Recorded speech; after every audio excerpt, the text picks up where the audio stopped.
আল্লাহর রহমতে আপনারা ভালো আছেন।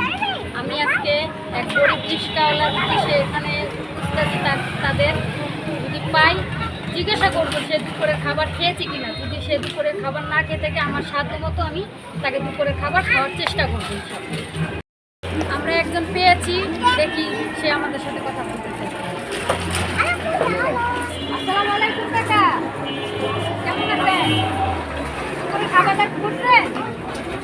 খাওয়া দাওয়া করবেন? কি খাবেন? ভাত খাবেন না অন্য কিছু খাবেন? শুধু ভাতই খাবেন না? যদি আপনি বলেন বিরিয়ানি খাবো বা অন্য কিছু খাবো, শুধু ভাতই খাবেন? আচ্ছা ঠিক আছে, চলেন আমরা আপনাকে ভাত খাওয়াই। কেন? আচ্ছা এখন খাবেন না, আমরা আপনাদের এই যে হোটেলে বসে খাওয়াই। টাকা নেবেন? টাকা নেবেন না? খুশি হয়ে আমি দেই।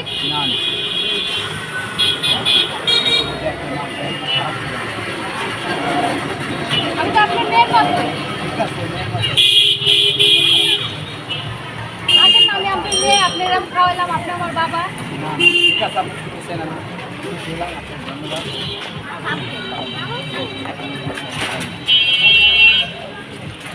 আচ্ছা এই চাচাকে বললাম, চাচার আত্মসম্মান বোধ আছে তাই সে খাবে না, সে অনেক খুশি হয়েছে নিজের থেকে। তা দেখি আমরা আবার আরেকজনকে খোঁজার চেষ্টা করি। আমরা ওনাকে জিজ্ঞেস করেছিলাম টাকা নিবেও না খাবারও খাবে না, তো আমরা আরেকজনকে পেয়েছি, তাকে জিজ্ঞেস করছিলাম।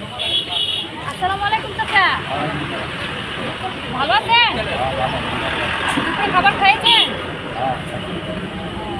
তাই আমি আপনাকে আপনার মেয়ের মতো আমি একটা খুশি হয়ে কিছু দিয়ে নেবেন? যাই দেন খুশি হয়ে, ধরুন টাকা দিলাম। আচ্ছা সে দুপুরে খাবার খেয়েছে, তা আমি খাবারের বদলে কিছু টাকা দিতে চেয়েছি, সে বলছে নিবে। চলুন আমরা তাকে টাকা দিই। সে দুপুরের খাবার খেয়েছে, তা সে দুপুরে খাবার খাবে না, তা আমরা দুপুরের খাওয়ার অনুযায়ী আমরা তাকে টাকা দিব। চলুন, খাবারের বদলে আমি কিছু টাকা দিলাম, এটা দিয়ে আপনি রাতে খাবার খেবেন। হ্যাঁ, আমার জন্য দোয়া করেন চাচা। হ্যাঁ আসি চাচা। হ্যাঁ আসসালামু আলাইকুম। চলুন তাকে আমরা টাকা দিয়েছি, এবার আমরা আসি। আসসালামু আলাইকুম।